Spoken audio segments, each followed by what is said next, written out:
Welcome to Breaking Down Mental Health with Dr. Jones. In these educational videos, Dr. Jones will discuss mental health diagnosis, clinical supervision, using technology in counseling, multiculturalism, and many other topics to help you get a healthy understanding of why mental health is important. Please don't forget to like, subscribe, and hit the notification button if you enjoy these videos. Welcome to the Depth Dive. Today, we're diving into a really crucial and, constantly shifting area for those of us working in mental health. Yeah. Navigating ethical boundaries in our, increasingly digital world. Absolutely. And for you, listening as a master's level mental health practitioner, understanding these nuances, it really goes beyond just like following a checklist. Right. It's foundational to the integrity of the therapeutic relationship and, frankly, your ethical obligations. Mm-hmm. So this deep dive, we're hoping it offers some practical insights, maybe sparks some valuable reflection on this pretty complex landscape. Precisely. We've been looking closely at excerpts from Friend Requests and Ethical Recs, Navigating Social Media Boundaries by Dr. Jones. It's from the podcast Breaking Down Mental Health with Dr. Jones. Mm-hmm. So think of this as us kind of unpacking some key concepts, some recommendations from Dr. Jones's work. And our mission today is pretty clear. It's to equip you as that master's level practitioner with a, let's say, sharper understanding of the ethical stuff around social media, digital interactions with clients. Yeah. Ultimately, this is all about strengthening your practice, right? And safeguarding the well-being of both you and your clients. Okay, so let's jump into our first key area then. This idea of dual relationships, but, online, the online extension. Right. Dr. Jones brings up this case, I think, from a class discussion. A client sending their therapist a friend request on Facebook. Yep. Classic example. It really makes you ask, okay, what happens when our digital lives and that therapeutic space collide? Well, what's really important to grasp, and Dr. Jones makes this point well, is that dual relationships, they're not just confined to the therapy room anymore, not just physical interactions. Yeah.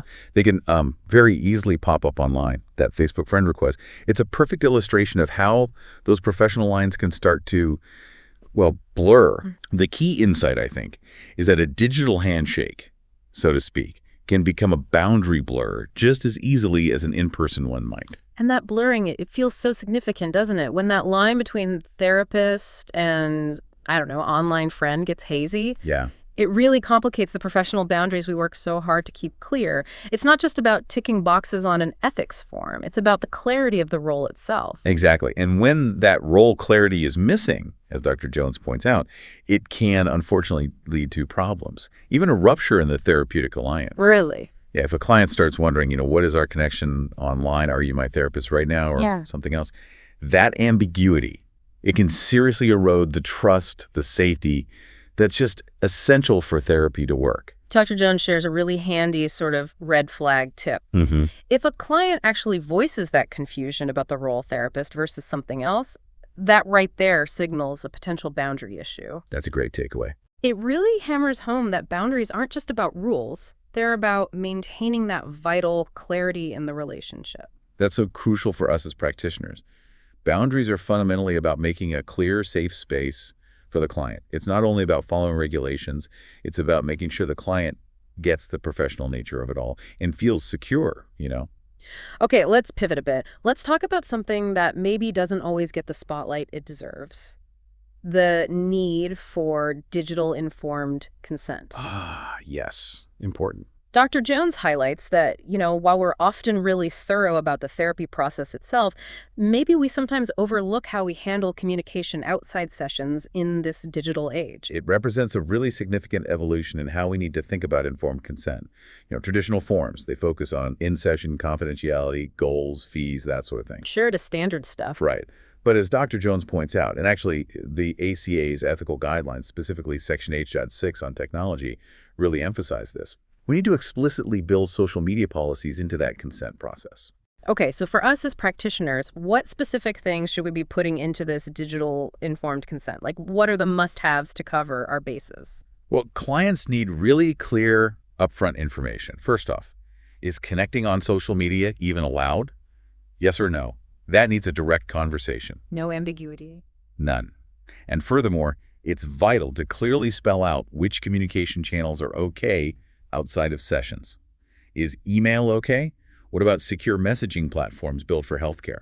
Those expectations have to be set right at the beginning. And thinking about trust, what about confidentiality in those digital spaces? I imagine that's a big worry for clients. Oh, absolutely it is. Clients need to understand the capabilities, sure, but also the limitations and any potential risks to their privacy when they're communicating online. Like encryption? Exactly. Are emails encrypted? What security measures are baked into any online platforms you might use? Being totally transparent about that stuff is just paramount for building and keeping trust. Dr. Jones has some really practical advice here. If digital communication isn't currently spelled out in your informed consent forms, You need to update them.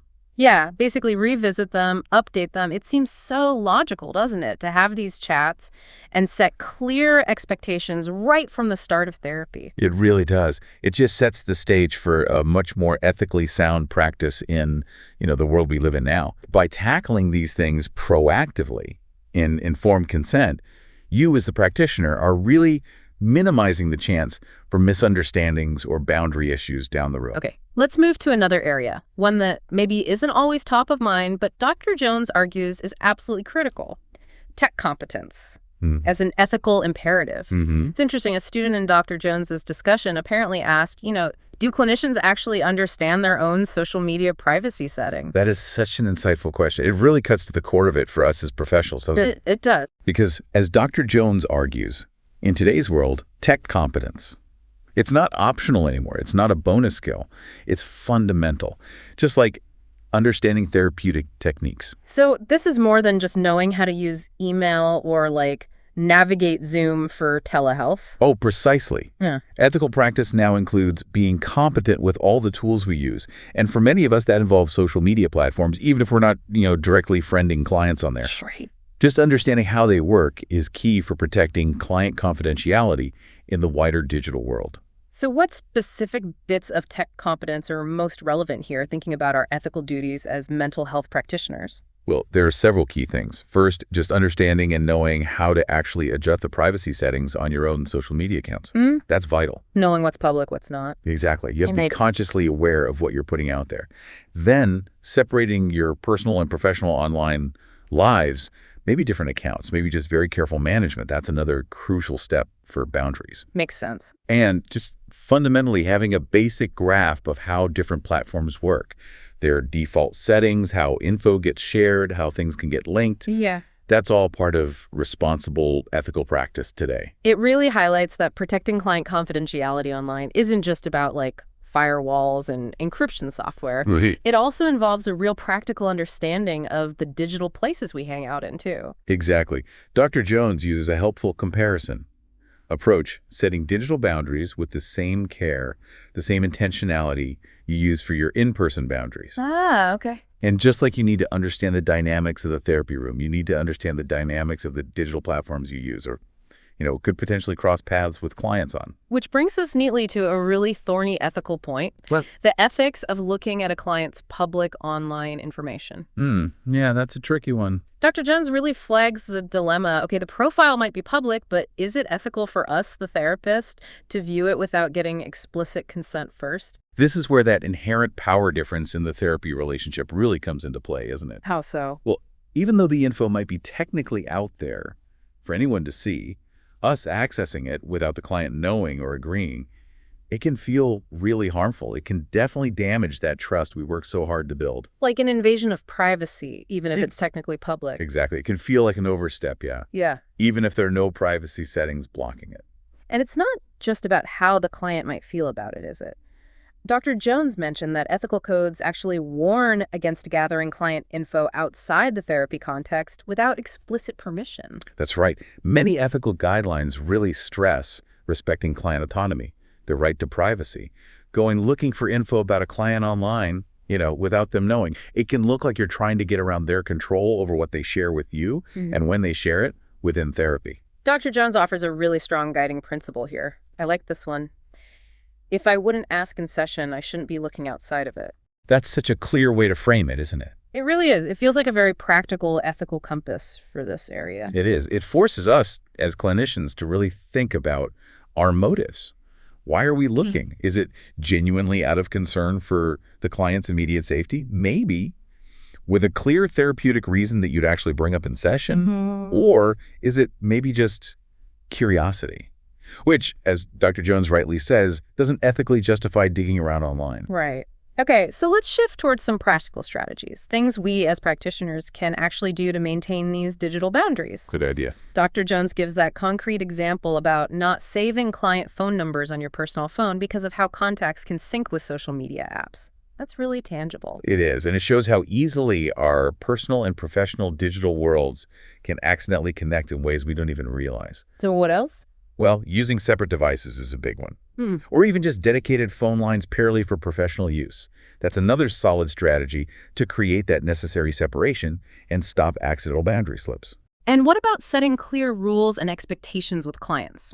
Dr. Jones mentioned the key parts of a good social media policy. Yes, having a well-defined social media policy is a crucial tool for us. It needs to clearly state whether clients can follow your professional social media pages, if you have them.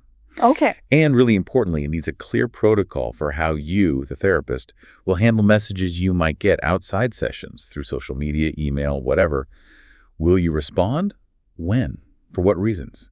Clarity manages expectations. So ultimately, it sounds like the big takeaway, the main principle for us is just keeping personal and professional clearly separate online. Exactly. Whether you do that with separate phones or different online accounts, or just really clear, well-communicated policies.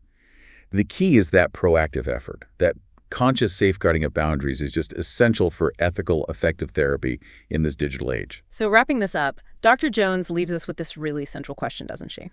In a world just saturated with digital stuff, how can we as mental health practitioners stay both ethical and relational online? It feels like a real balancing act. It absolutely is. And as Dr. Jones wraps up, the key to managing this complexity seems to boil down to three things, really. Yeah. Clarity, competence, and communication. Clarity, competence, communication. Okay. Being clear about your digital boundaries, making sure you have the tech competence to navigate it all ethically, and then communicating those boundaries clearly and proactively to your clients. Those seems absolutely paramount. And Dr. Jones leaves us, the master's level practitioners listening, with some really direct reflection questions for our own work. First one being, how are you right now managing your social media presence to keep those ethical boundaries with clients? Are there maybe tweaks needed to privacy settings or even your consent forms? And the second, just as critical, have you explicitly and clearly put digital communication and social media boundaries into your informed consent? And crucially, how clear are those policies for your clients? Can they easily understand them right from the start? These are such vital areas for, ongoing self-check and professional growth. It really drives home that this isn't some static thing we figure out once, as tech keeps changing. So will the ethical questions for us? Absolutely. We have to keep sort of an ongoing curiosity and a real commitment to ethical practice as tech gets woven ever deeper into our lives and our clients' lives. Which leads to that big final thought for all of us. How will this increasing integration of technology continue to shape the ethical landscape of the therapeutic relationship going forward? It's definitely a conversation that needs to continue.